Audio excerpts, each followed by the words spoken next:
Welcome to Ronda.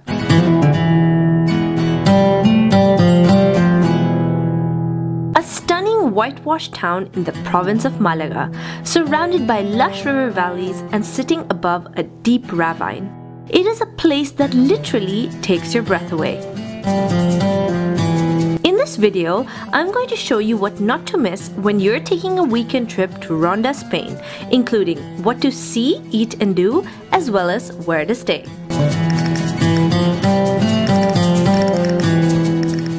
So let's start off the day by heading into the old town to the shop called Confiteria Las Campanas, a bakery where you can get the most authentic sweets in the region. One that you have to try is called Yemas del Tajo, which are local Spanish egg cakes made from a combination of water, sugar, lemon, egg yolks, and cinnamon. Get some to go and head on over to the terraced restaurant called Don Miguel Café, which is known for having some of the most breathtaking views in Ronda. While the food is not known to be that good, it is definitely a great place to unwind with a coffee in the morning. It is the perfect start to your day.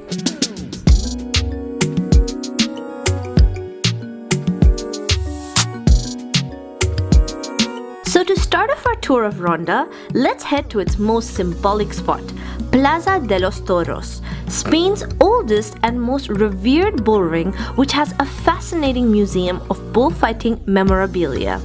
Here you can appreciate the striking architecture of the arena, walk in the footsteps of celebrated matadors, and browse exhibits of historic bullfighting artifacts.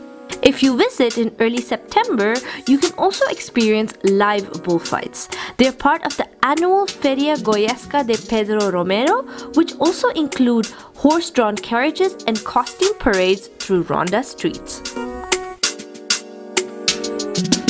Now regarding where to stay, I cannot recommend more highly the Hotel Catalonia with its stunning views. Why, you may ask? Because it is situated right opposite the bullring, and not only can you see it from your own room, but also from the infinity pool on the roof terrace. It is also super central, comfy, modern, and the nightly price is less than 100 euros. I was super impressed.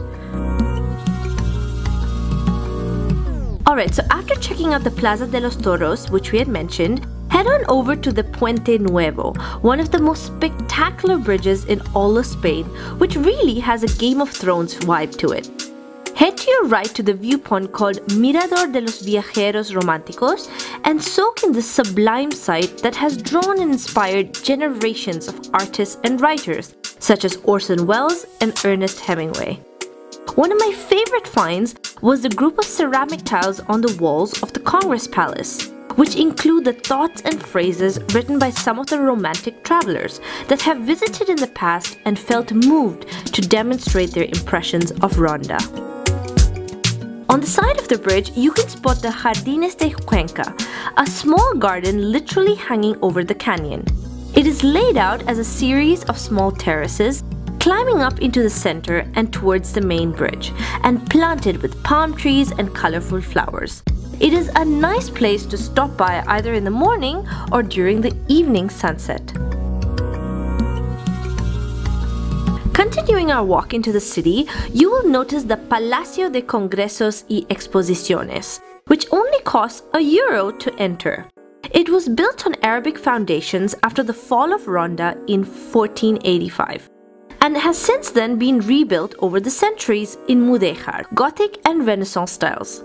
It has been a Dominican convent, a private mausoleum, as well as a tribunal for the Inquisition. Abandoned for years and fitfully renovated, it was reopened in 2005 as a museum and conference space, and has so far seen major exhibitions of Goya, Miro, and Picasso.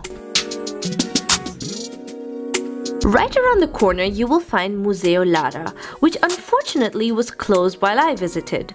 If you're interested in checking out an eccentric collection of antique items, its unique witchcraft museum, as well as its exhibition on the Spanish Inquisition, this is one place that you can add to your list. Walking down the winding streets, I stumbled upon Casa Don Bosco, a little gem hidden between the alleyways of Ronda. For just €2, you can check out this modernist palace with stunning garden views hidden behind a facade of a traditional Andalusian home. It seems the house belonged to a local engineer, Don Francisco Granadino Perez, and since he and his wife didn't have any kids, they handed it over to the Salesian congregation. Check out the interiors of the house, complete with 19th century tapestries, gorgeous old furniture, plenty of plants, local ceramics, as well as the garden exteriors.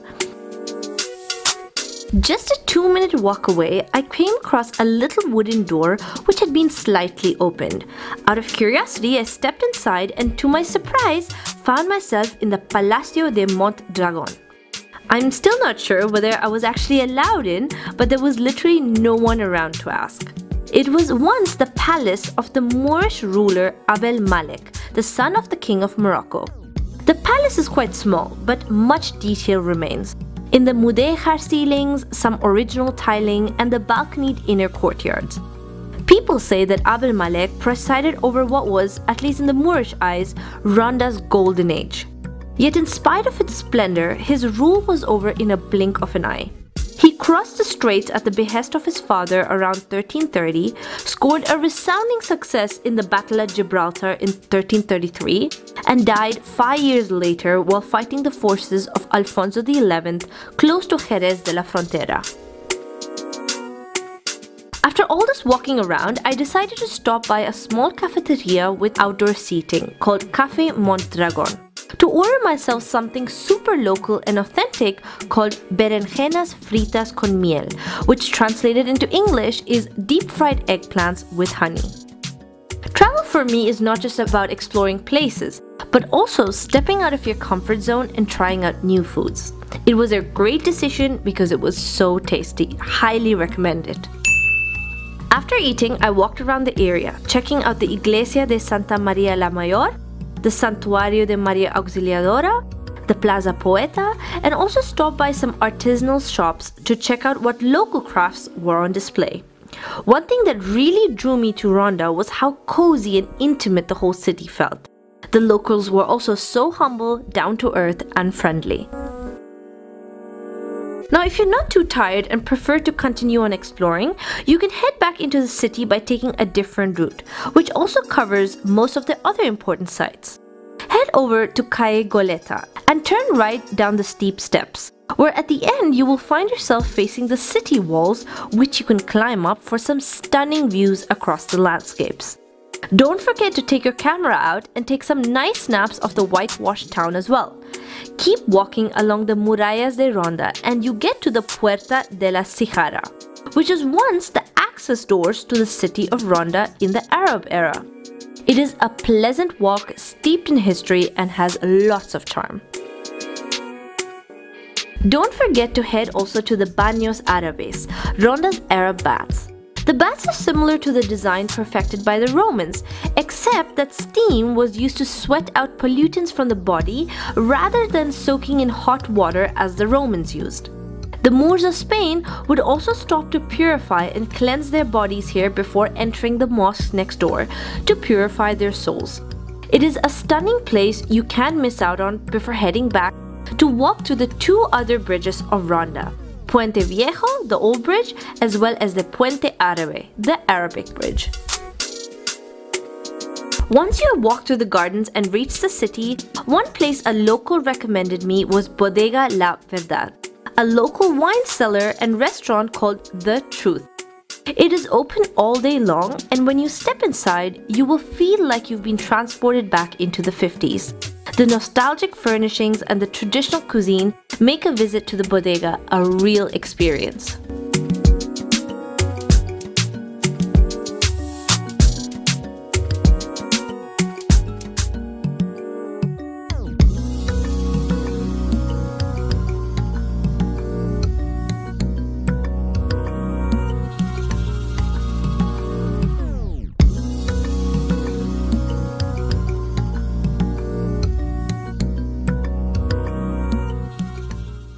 If you enjoyed this video and want more travel inspiration, don't forget to subscribe and click on the bell icon to stay tuned for new videos coming up every week. Until next time, guys!